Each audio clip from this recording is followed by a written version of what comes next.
నమస్కారం అండి. నేను doctor Pradeep Vajja, MD physician registered endocrinologist, Bhaskar hospital Shapur గండిమైసమ్మలో చేస్తున్నాను. ఈరోజు మనం గాల్ బ్లాడర్ స్టోన్స్ గురించి డిస్కస్ చేద్దాం. గాల్ బ్లాడర్ స్టోన్ అంటే పిత్తాశయంలో స్టోన్. అది లివర్ కింద ఉండే ఒక చిన్న 6 నుంచి 7 సెంటీమీటర్లు ఉంటుంది. చిన్న పియర్ షేప్డ్ ఆర్గాన్ అనమాట. దీన్నే గాల్ బ్లాడర్ అంటాం.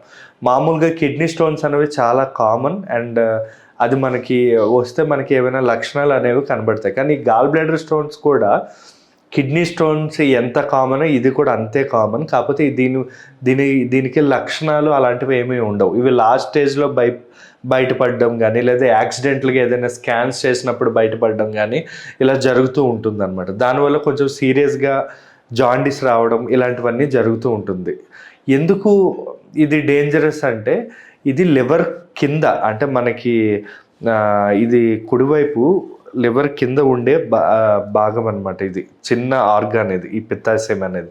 దీనిలో ఏంటంటే బైల్ జ్యూసెస్ కానీ అంటే మన లివర్ నుంచి వచ్చే వ్యర్థ పదార్థం ఏదైతే ఉంటుందో అంటే పాయిజన్స్, టాక్సిన్స్ అవి ఏవైతే ఉంటాయో అవి వెళ్ళే ఈ గాల్ బ్లాడర్ స్టోన్స్ రావడం వల్ల ఆ స్టోన్ అన్నది జారి బైల్ డక్ట్ అంటాం. అంటే లివర్ నుంచి వచ్చే పాయిజనస్ బైల్స్ జ్యూసెస్ అవి ఏవైతే ఉంటాయో దానికి అడ్డుకుపోయి కంప్లీట్ బాడీ అంతా పాయిజన్ అయిపోయే అవకాశం ఉంటుంది. అంటే జాండీస్ వచ్చి ప్రాబ్లం అయ్యే అవకాశం ఉంటుంది అనమాట. అందుకే మన గాల్ బ్లాడర్ స్టోన్స్ అనేవి ఒకవేళ వస్తే తీయించేసుకోవడం ఇంపార్టెంట్ అండి. దీనికి ట్రీట్మెంట్ అంటే అవి పెరగకుండా ట్రీట్మెంట్ ఉంటుంది కానీ అవి పడిపోవడానికి ట్రీట్మెంట్ ఏమీ ఉండదు. ఎందుకంటే ఇప్పుడు కిడ్నీ స్టోన్స్ అనుకోండి, యూరిన్ ద్వారా పడిపోయే అవకాశం ఉంటుంది. అవి 6 mm కంటే తక్కువ ఉంటాయి. కానీ గాల్ బ్లాడర్ స్టోన్స్ అనేవి అలా కాదు, అది పడిపోవడానికి నెక్స్ట్ ఏమీ ఉండదు. సో మ్యాక్సిమం మనం ఈఆర్సిపి కానీ ల్యాబ్ కోలిసిస్టెక్టమీ అంటే సర్జరీ చేసే తీయాల్సి ఉంటుంది ఈ గాల్ బ్లాడర్ స్టోన్స్ అనేది. ఇప్పుడు మనం ఈ గాల్ బ్లాడర్ స్టోన్స్ వచ్చాయి అని తెలుసుకోవడానికి ఏ లక్షణాలు ఉంటాయి అనేది మనం తెలుసుకోవాలి. మెయిన్గా మనకు కనబడే లక్షణం ఏంటి అంటే ఇది కుడివైపు కడుపు దగ్గర నొప్పి, అంటే ఈ ఏరియాలో నొప్పి కానీ అజీర్ణత, వామిటింగ్స్, వికారం ఇలాంటివన్నీ ఉండే అవకాశాలు ఉంటాయి. కొన్ని సందర్భాల్లో జ్వరం కానీ, కళ్ళు కొంచెం ఎల్లోయిష్గా అనిపించడం, స్కిన్ ఎల్లోగా అనిపించడం, గోళ్ళు ఎల్లోగా అనిపించడం ఇలాంటివన్నీ కూడా ఉంటాయి. తిన్న వెంటనే ఈ పెయిన్ అనేది, కడుపులో నొప్పి అనేది ఎక్కువగా వచ్చే అవకాశాలు కూడా మనకి కనబడుతూ ఉంటాయండి. ఈ సిమ్టమ్స్ ఏమైనా కనబడితే అది మన గాల్ బ్లాడర్ స్టోన్స్ అనే మనం నిర్ధారించుకోవాలి. స్కానింగ్, అల్ట్రాసౌండ్ స్కాన్లో మనకు తెలిసిపోతూ ఉంటుంది. ఇప్పుడు మనం ఇవి ఎవరిలో ఎక్కువగా వచ్చే అవకాశాలు ఉంటాయి అంటే మెయిన్గా ఈ గాల్ బ్లాడర్ స్టోన్స్ అనేది 80% to 90% లేడీస్లో ఎక్కువగా వచ్చే అవకాశం ఉంటుంది. ఇంకోటి 80% ఇవి ఏమంటారు కొలెస్ట్రాల్ వల్లనే ఎక్కువగా ఈ గాల్ బ్లాడర్ స్టోన్స్ అనేవి ఫామ్ అవుతాయి.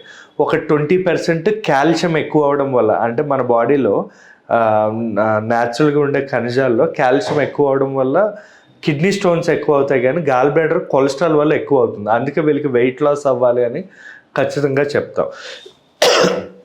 ఇంకోటి ఫ్యామిలీ హిస్టరీ, అంటే వంశపారంపర్యంగా కూడా ఉండే అవకాశాలు ఉంటాయి. ఇంకోటి బాగా లావుగా ఉండే వాళ్ళకి, షుగర్స్ బాగా తినే వాళ్ళకి, కొలెస్ట్రాల్ ఫుడ్స్ బాగా తినే వాళ్ళకి, ఫ్రై ఫుడ్స్, జంక్ ఫుడ్స్ తినే వాళ్ళకి, ఇంకోటి ఏంటంటే ప్రెగ్నెన్సీలో కూడా ఈ గాల్ బ్లాడర్ స్టోన్స్ అనేవి ఎక్కువగా వచ్చే అవకాశాలు ఉంటాయి. వయసు అనేది కూడా మనకి 40 సంవత్సరాలు పైబడిన వాళ్ళకి కూడా ఈ గాల్ బ్లాడర్ స్టోన్స్, లేదా ఉమెన్ మా ఆడవాళ్ళలో కూడా మీనోపాజ్ తర్వాత అంటే లైక్ ఇదే అండి పీరియడ్స్ అయిపోయిన తర్వాత 45 సంవత్సరాల తర్వాత ఎక్కువగా వచ్చే అవకాశాలు ఉంటాయన్నమాట. దీనికి ఇది రాకుండా మనం ఏం చేయాలి అంటే వెయిట్ లాస్ అవ్వడం అనేది చాలా ఇంపార్టెంట్. డైట్ ఇంపార్టెంట్, అంటే కొలెస్ట్రాల్ తక్కువ ఫుడ్స్ తినడం, విటమిన్ సి ఉన్న ఫుడ్స్ ఎక్కువ తినాలి. లైక్ ఆరెంజెస్, బీట్రూట్, లేదా ఏమంటారు క్యారెట్, కొన్ని రకం విటమిన్ సి ఫుడ్స్ ఎంత తింటే అంత మంచిదండి. అదే కాకుండా హోల్ గ్రెయిన్స్ కానీ లేదా ఎక్కువగా గ్రీన్ వెజిటబుల్స్ తినాలి. ఈ రెడ్ మీట్, మటన్, చికెన్ దీనివల్ల కూడా మనకి ఎక్కువగా అయ్యే అవకాశాలు ఉంటాయి అన్నమాట. దీన్ని ఎలా డయాగ్నోస్ చేస్తాము అంటే మెయిన్గా మనకి అల్ట్రాసౌండ్ స్కాన్లో కొన్నిసార్లు తెలుస్తుంది, లేదా బ్లడ్ టెస్ట్ కానీ, లివర్ ఫంక్షన్ టెస్ట్ అంటే జాండీస్ టెస్ట్లు, సిటీ స్కాన్స్ వీటిలో మనకు తెలిసిపోతుంది. దీని ట్రీట్మెంట్ ఏంటి అంటే ఇవి పెద్దగా అవ్వకుండా యుడిలివ్ అని చెప్పి చాలా ట్యాబ్లెట్స్ ఉంటాయి, అవి పెట్టొచ్చు అంటే జాండీస్ రాకుండా. కానీ మెయిన్ ట్రీట్మెంట్ ఏంటి అంటే గ్యాస్ట్రోఎంటరాలజిస్ట్ దగ్గరికి వెళ్ళి ఈఆర్సిపి కానీ లేదా సర్జన్స్, ల్యాబ్ సర్జన్స్తో ల్యాబ్ కోలిసిస్టెక్టమీ అంటే అది ప్రాబ్లం బట్టి మనం దీనికి ట్రీట్మెంట్ అనేది ఇవ్వాల్సి ఉంటుందండి. ఈ గాల్ బ్లాడర్ స్టోన్స్ మనం వదిలేస్తే ఏమవుతుందంటే కొన్నిసార్లు ఆ వాపు అనేది వస్తుంది, దాన్నే కోలిసిస్టైటిస్ అంటాం, అంటే పిత్తాశయంలో వాపు. అది వచ్చింది అంటే మనకి ఇమీడియట్గా మనకి సిమ్టమ్స్ అనేవి కనబడతాయి. కొన్నిసార్లు ఆ వాపు అనేది చాలామందికి రాదు. సో మనం ముందుగానే మనం ట్రీట్మెంట్ చేయించేసుకోవడం అనేది చాలా ఇంపార్టెంట్ అండి. Thank you.